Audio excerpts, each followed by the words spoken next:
What are we waiting for? We're into the open. 1 minute? We're into the open, 1 minute out. All right. Okay. Randy, you seem tired. Maybe he's still drunk. I have Twitterberry.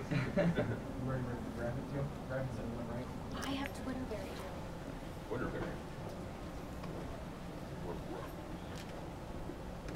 Put this in your pocket. Getting rich.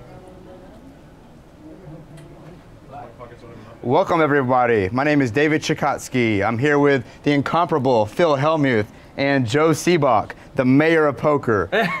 We are so happy to have BluffMagazine.com sponsoring this event, UltimateBet.com, PKR, and obviously Poker Road, the one and only. I love it.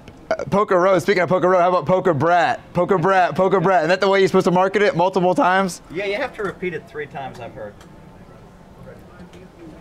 So, yeah, I'll tell you what's amazing is that today when I walked in, there was a line, I don't want to exaggerate, there was a line 200 yards long of people waiting to get in. And as I walked up, you know, people were screaming my name and trying to stop me, and I stopped, and when I stopped to sign autographs and take pictures, this massive, like I got just, you know, and it's a great thing. It's a great thing to see lines 200 yards long. it was a very Hellmuthian moment. And I actually, it's not about me. It's about poker. Right, right. And just in the poker world. And I talked to, and I went out and I talked to Darvin Moon and I talked to Kata before this began. I just talked to him a few minutes ago, and what Joe Kata told me was, he said, Phil, he said, I said, are you ready? And he said, yeah, I'm ready. He said, but anything can happen. Right. And he said, that's what scares me, is anything could happen. And I said, I understand. He said, this is my game. I play heads up all the time. Right. This is my game, but still anything could happen. Yeah, I mean, I talked to Joe, and I go, small ball? He goes, shh, don't let anyone know. So he's trying to lower that variance and keep things under control. He's got a dominating chip lead and really a dominating skill advantage, seemingly. But that's not his style. His style is, you know, if he wins this, he will be the luckiest world champion Either one of all them. time. Either one of them. How about that? Well, okay, I guess so. But I mean, Kata got it on with a small pair. He got it on with a small pair. Several times. Against an overpair twice. So already that's what, 22-1 or something. You math guys, you know that. Right. And then he got it on with 2 4s against Ace-8. These were all knockout punches for him. And then he got it on with Jack-4, and he happened to have 4-5 dominated. Sure. That alone, I think you told me, is around what? 2%? 1%. 1%. Yeah. I will say this though. I will say this. Joe does seem more comfortable today. Going into the heads up, I've seen both of them in the hallway.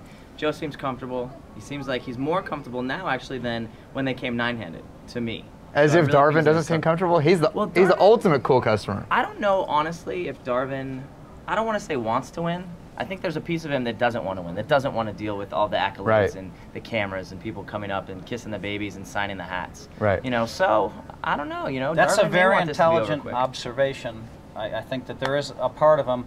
He told me he's incredibly calm. Yeah. He's incredibly relaxed. And he said, Phil, I get to play. I've already won $4 million. I get to play for $4 million.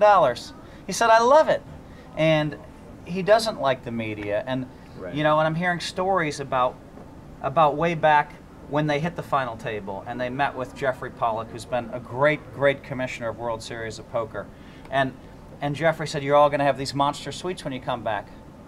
And Darvin said, no, I want that room on the 11th floor, that double bed, the same one. Mm-hmm. And I respect that, and Right. I actually think it's a good move mojo-wise, because whether you believe it creates luck or not, whether you're superstitious or not, a lot of high-limit players are, he's still going to be comfortable there. And it's a master of low expectations. It's going to bring good psychology to his side. Now let me ask you two, I want to hear your opinions. Which one will be better for poker? Let me real quickly lay this out there. If Kata wins, every 21-year-old in America is going to be vying for this championship. Sure. But if Moon wins, every man in middle America could try their luck next year at the World Series. So which one is it? Joe?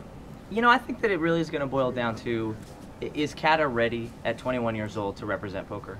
Because I do think that the story of Darvin Moon is a better story. You know, the logger, obviously, we've all been kind of well versed in it.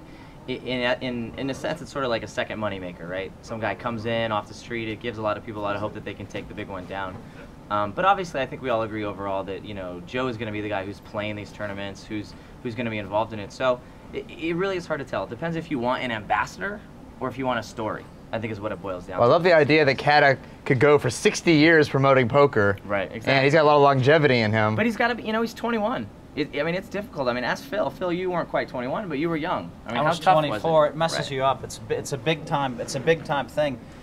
You know, I had imagined myself winning it because I'd battled against the greatest players in the world, and I'd beaten them in tournaments by then. By the time I was 24, even still, I had to spend a lot of time visualizing myself, and I truly don't believe that someone would have broken my record of 24 except for the 4-month break.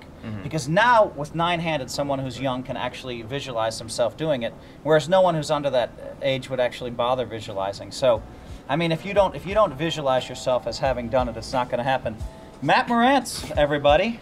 Walking in from ESPN. Matt Morantz has walked in the room, and Matt Morantz is a huge part of why poker is what it is today. You know how you know if it's ESPN though? ESPN walks in, they acknowledge Phil Hellmuth, they ignore Joe Sebok, They instantly ignore walk the out. Maven. Don't even look at us. Don't even. Hey, there are no handshakes. Nothing. Actually, I think he Nothing. spit on us on the way out.